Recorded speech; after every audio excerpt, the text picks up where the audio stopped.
shall I say, is a voice crying in the desert. And we are glad to fellowship one with another as Jews and Gentiles worshiping together. That's how it was always meant to be. There was kind of a 2,000-year mistake, but it's all right. It served its purposes. So we do, our congregation greatly favors Israel. And so we talk about Israel, and because we see Israel as the ground central of biblical prophecy, especially as it's coming up upon us as we speak. So there is, I'm responsible to write an essay each month on behalf of the International Messianic Jewish Alliance. And I've asked this month that, I've asked Lloyd to post it on the website, and he's shaking his head yes, like he's already done it. I just asked him last night. Yeah, okay. So, and the topic is, I guess I do that every month.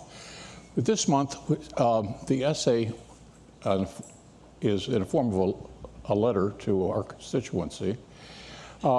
We discuss the war in Gaza from a biblical perspective, because maybe we can see what's happening if the Bible can give us some clues about that. So there are two scriptures that are basically the subject of that essay, Isaiah 11 and Isaiah 17, which seem to be very predictive about the current situation. I speak to my daughter-in-law, my granddaughter.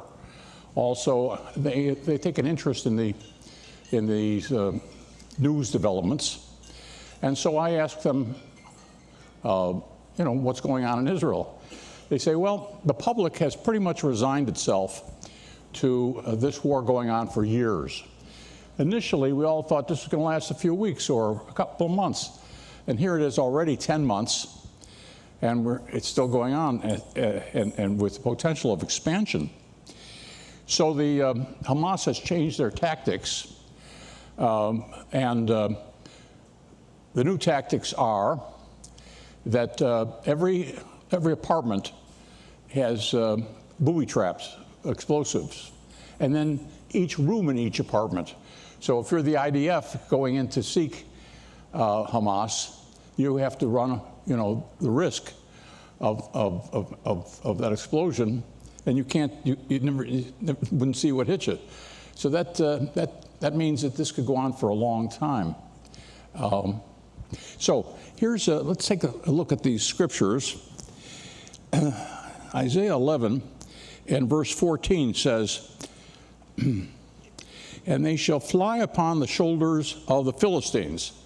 Philistines, as you recall, is an anglicized word of Philistine, which means invaders, toward the west. So what's the land of the Philistines to the west?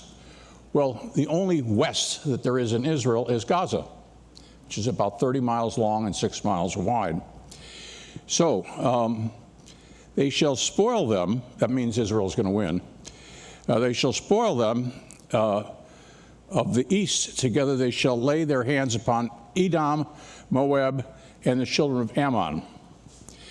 Now, on the ancient maps, Edom, Ammon, and Moab were three areas which today comprise the nation of Jordan. So this is saying not only is there going to be Gaza, but the war will spread eventually to the area today known as Jordan. Verse 15 says, and the Lord shall utterly destroy the tongue of the Egyptian sea, and with his mighty wind shall shake his hand over the river, and shall smite it in 7 streams, and make men go over dry shod. So not only is there going to be war in the west, but war in the east, okay? And there's going to be, it says, a mighty wind. Where? It's going to be in the south. It's going to be in the south. And what that wind is, I don't know. Are those rockets or munitions, or is it just bad weather? But it's coming, and it's going to be such a strong wind that it's going to divide the river into 7 parts. The river, I guess, means the River Nile. Who are the antagonists in the south? That'd be the Houthis, okay? The Houthis are also an extension of Iran, okay? And they're also Shiite, the Shiite sect, and they're from Yemen. Yemen is the southernmost part of the Arabian Peninsula. So that's where the trouble from the south, this mighty wind is going to come and going to sweep through Egypt.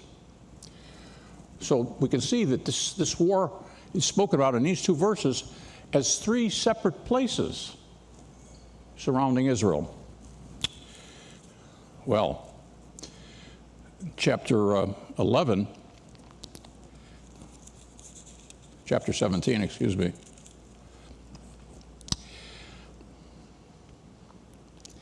Verse 13, the nations shall rush like the rushing of many waters, but God will rebuke them, and they shall flee far off, and shall be chased as the chaff on the mountain before the wind, and like the rolling thing, which is a whirlwind. So this is going to be something of a whirlwind, and but Israel has enemies in the south as well. So it's going to take some time for all this to play itself out, and Israelis have become accustomed to now thinking this is going to be a long-term war. So you might want to turn to our website sometime and read that essay. But basically, I just told you what it was, but there's more to it than that. So we want to begin our services with the blowing of the shofar, and I'm going to ask Jerry to come forward and say a blessing over that. And Numbers 10 says to call to assembly with the blowing of the shofar. Let's rise.